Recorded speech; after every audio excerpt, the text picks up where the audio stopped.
नदी, तालाब और झीलें देखने में जितनी सुंदर लगती हैं, उतनी ही अर्थ पर जीवन के लिए जरूरी भी है।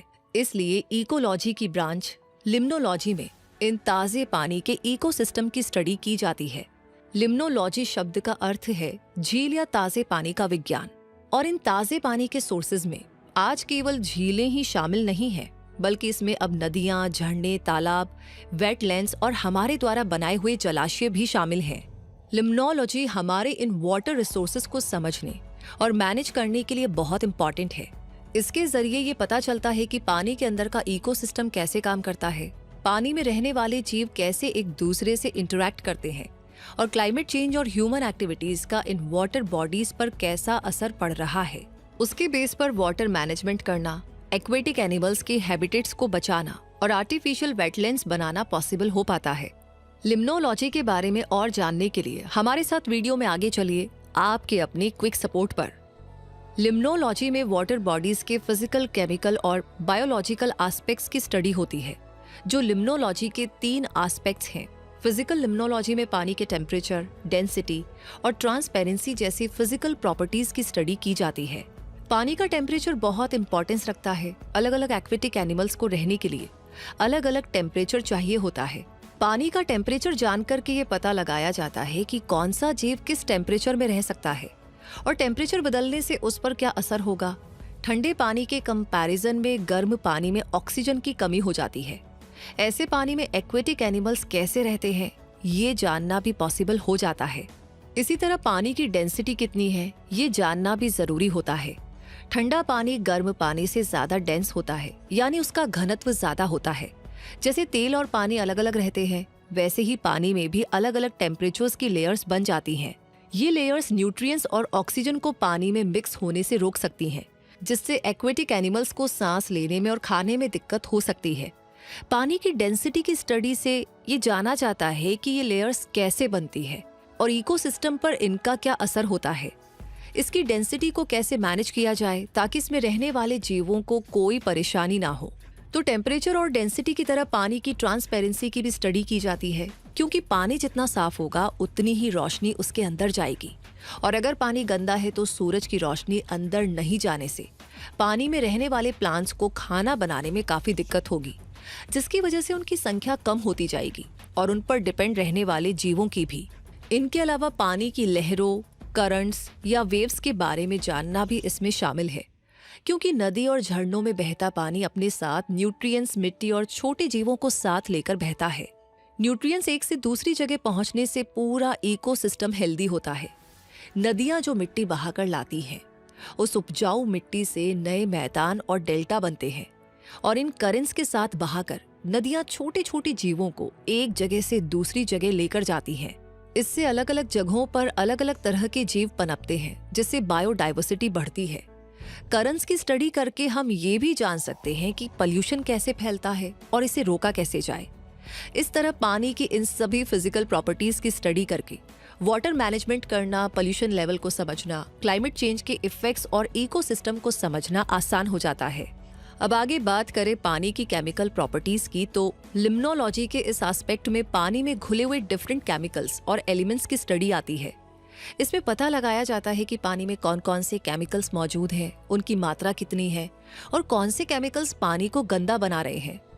इस बारे में जानकर पानी को साफ रखने के लिए बेहतर तरीके निकालना आसान हो जाता है। पानी में रहने वाले जीवों पर इन केमिकल्स का अलग अलग असर होता है। केमिकल प्रॉपर्टीज की स्टडी के जरिए इनके असर को जाना जाता है। किसी केमिकल की ज्यादा मात्रा का असर पूरे इकोसिस्टम पर पड़ता है, क्योंकि पानी में रहने वाले जीव एक दूसरे से जुड़े होते हैं। पानी में मर्करी, लीड, कैडमियम जैसी हैवी मेटल्स भी मौजूद हो सकती है, जो बहुत जहरीली होती हैं। खेती में इस्तेमाल होने वाले पेस्टिसाइड्स भी पानी में मिलकर जीवों को नुकसान पहुंचा सकते हैं, और इंडस्ट्रियल वेस्ट भी। उनके बारे में जानकर उन्हें दूर करना और पानी को साफ बनाना लिम्नोलॉजी के केमिकल एस्पेक्ट में आता है। इसी तरह लिम्नोलॉजी के बायोलॉजिकल एस्पेक्ट में पानी में रहने वाले जीवों और उनके आपसी संबंधों की स्टडी भी की जाती है। इसमें प्लैंकटन आते हैं, जो कि पानी में तैरने वाले सूक्ष्म जीव होते हैं, और उनके अलावा algae, aquatic plants, invertebrates, fish और एम्फीबियंस भी इसमें शामिल हैं। बायोलॉजिकल लिम्नोलॉजी की स्टडी से पता चलता है कि एक्वेटिक इकोसिस्टम कैसे काम करता है। एक्वेटिक एनिमल्स की कितनी स्पीशीज हैं, वो कहाँ रहती है और उन्हें किन खतरों का सामना करना पड़ता है। इसमें पोल्यूशन और अदर ह्यूमन एक्टिविटीज से पड़ने वाले इम्पैक्ट का भी पता चलता है और पानी को साफ रख करके इकोसिस्टम को सेफ बनाए रखने में भी मदद मिलती है।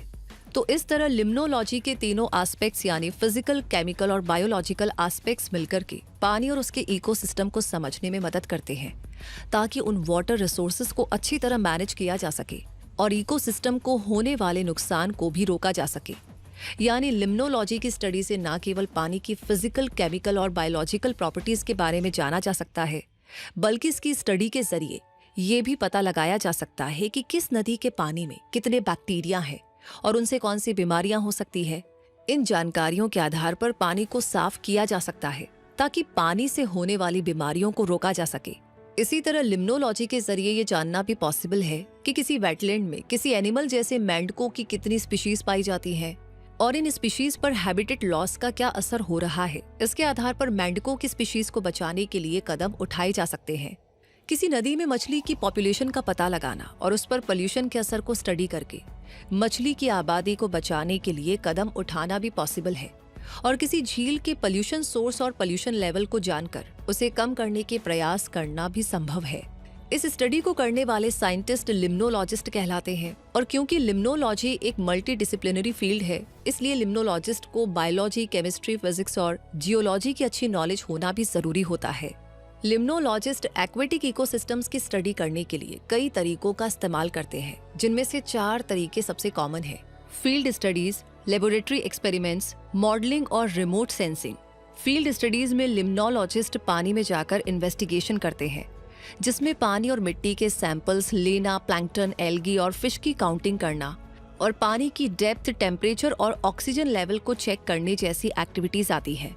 लैब एक्सपेरिमेंट्स में लिम्नोलॉजिस्ट ऑर्गेनिजम्स और सैंपल्स पर एक्सपेरिमेंट्स करते हैं और छोटे इकोसिस्टम्स बनाकर उनकी स्टडी करते हैं। मॉडलिंग मेथड में कंप्यूटर मॉडल्स का यूज किया जाता है और फ्यूचर का अनुमान लगाया जाता है। जैसे अगर पोल्यूशन कंट्रोल के लिए कोई नया प्लान लागू किया जाए तो उसका क्या असर होगा, ये मॉडलिंग के जरिए जाना जा सकता है। इसका यूज करके लिम्नोलॉजिस्ट वाटर मैनेजमेंट और कंजर्वेशन के लिए बेहतर डिसीजंस ले पाते हैं। और रिमोट सेंसिंग, जिसमें सैटेलाइट्स और एरियल फोटोज का यूज करके एक्वेटिक हैबिटेट्स यानी पानी में रहने वाले जीवों के घर और उनकी विशेषताओं की स्टडी की जाती है। इस तरह इन तरीकों का इस्तेमाल करते हुए लिम्नोलॉजिस्ट एक्वेटिक इकोसिस्टम्स की स्टडी करते हैं। और इस तरह आपने जाना कि लिम्नोलॉजी की अपनी बहुत सी विशेषताएं हैं, जैसे इसके जरिए वाटर मैनेजमेंट कर पाना, इकोसिस्टम को समझना, बायोडाइवर्सिटी को प्रोटेक्ट करने में मदद कर पाना और क्लाइमेट चेंज के इफेक्ट्स को समझकर उसके सोल्यूशन को खोज पाना पॉसिबल है। लेकिन इतनी सारी खूबियों वाली इस लिम्नोलॉजी की कुछ लिमिटेशंस भी हैं, क्योंकि एक्वेटिक इकोसिस्टम बहुत कॉम्प्लेक्स होता है। इसका फ्यूचर प्रिडिक्ट करना बहुत मुश्किल होता है। इस इकोसिस्टम में समय के साथ चेंजेस आते रहते हैं, इसलिए कम समय में कोई अनुमान नहीं लगाया जा सकता। और कई एक्वेटिक इकोसिस्टम्स के बारे में डेटा की कमी होती है, जिसकी वजह से उनके बारे में रिसर्च करना मुश्किल हो जाता है। लेकिन फिर भी इन लिमिटेशंस के बावजूद लिम्नोलॉजी एक इम्पॉर्टेंट एरिया है, जो हमारे वाटर रिसोर्सेज को मैनेज करने में अहम भूमिका निभाता है। तो इसी के साथ ये जानकारी, ये वीडियो यहीं पर कंप्लीट होता है। इस बारे में आपका क्या कहना है, कमेंट सेक्शन में अपनी राय हमें जरूर बताएं। अपना प्यार और सपोर्ट हमेशा शेयर करते रहिए। लाइक कर दिया है तो इस वीडियो को शेयर करना भी बनता है। साथ ही नॉलेज का ये सफर यूं ही चलता रहे, उसके लिए क्विक सपोर्ट चैनल को सब्सक्राइब करके बेल आइकन को प्रेस कर दीजिए। तब तक के लिए मैं रूबी पारिक आपसे कहूंगी, हम मिलेंगे जल्दी ही। अपने सवाल हमें भेजते रहिए और हमेशा अपने आप को अपडेट रखें, ग्रो करते रहें क्विक सपोर्ट के साथ। धन्यवाद।